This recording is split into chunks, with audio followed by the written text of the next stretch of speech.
સુરતના ડાયમંડ અને જ્વેલરીના 50 વેપારીના પૈસા ફ્રીઝ, બેંકોએ 500 કરોડ ફ્રીઝ કર્યા।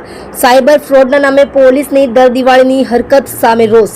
ભૂતકાળમાં પણ આ રીતે ખાતા ફ્રીઝ થયા છે। વેપારીઓએ CR પાટીલને રજૂઆત કરી। આ મુદ્દે ગૃહમંત્રીને પણ રજૂઆત કરવામાં આવશે। શંકાસ્પદ ટ્રાન્ઝેક્શન થયું હોવાનું બતાવી ખાતા ફ્રીઝ કરાયા। તમે જોઈ રહ્યા છો કેપી ન્યૂઝ ચેનલ રફીક શેખની સાથે। વેપારીઓના એકાઉન્ટ ફ્રીઝ કરવામાં આવ્યા છે, શું કારણ?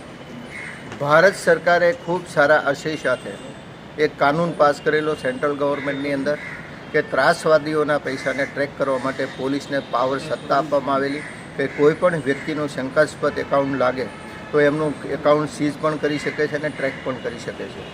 પરંતુ એનું અત્યારે સ્થાનિક લેવલે ખૂબ મોટા પ્રમાણમાં પોલીસ ડિપાર્ટમેન્ટ દ્વારા દુરુપયોગ અલગ અલગ સ્ટેટોમાં થઈ રહ્યો છે।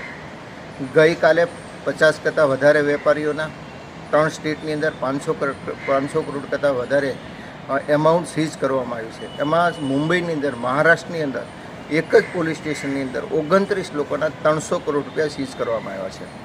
આ એક લૂંટ ચલાવી રહ્યા છે પોલીસ ડિપાર્ટમેન્ટ દ્વારા। અને જે અમુક લોકો તો કાલે એવી પણ ઘટનાઓ સામે આવી છે કે જ્યારે અમે ભારતીય જનતા પાર્ટી ગુજરાતના અધ્યક્ષ એવા CR પાટીલ સાહેબ અને કેબિનેટ મંત્રીને રજૂઆત માટે ગયેલા ત્યારે આ પણ વાત વેપારીઓ કરી હતી કે અમુક તો આ રીતના માંગણીઓ કરવામાં આવે છે અને અમુક તો પૈસા આપીને પતાવટ પણ કરી અને પોતાના એકાઉન્ટ ચાલુ, કારણ કે પોતાના એકાઉન્ટની અંદર 2-3 કરોડ રૂપિયાની સીઝ થઈ જાય તો માણસ ક્યાં જાય?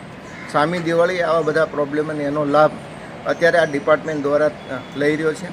હું આપના માધ્યમથી ચોક્કસ ગુજરાત સરકારને, ખાસ કરીને રાજ્યના ગૃહ એવા મંત્રી શ્રી હર્ષભાઈને પણ વિનંતી કરું છું કે પોલીસે પણ આમાં ઇન્ટરપ્રેટ થઈને આ રીતના અલગ અલગ સ્ટેટના જે પોલીસ ડિપાર્ટમેન્ટ દ્વારા હેરાનગતિ કરવામાં આવે છે એમનો સંપર્ક કરીને આવા નિષ્ઠાવાન વેપારીઓના એકાઉન્ટ તાત્કાલિક ખોલવા જોઈએ અને એનો વેપાર દિવાળીના સમયે સરળ રીતે કરી શકે એની માટેના ગુજરાત સરકારે પણ પ્રયત્ન કરવા જોઈએ।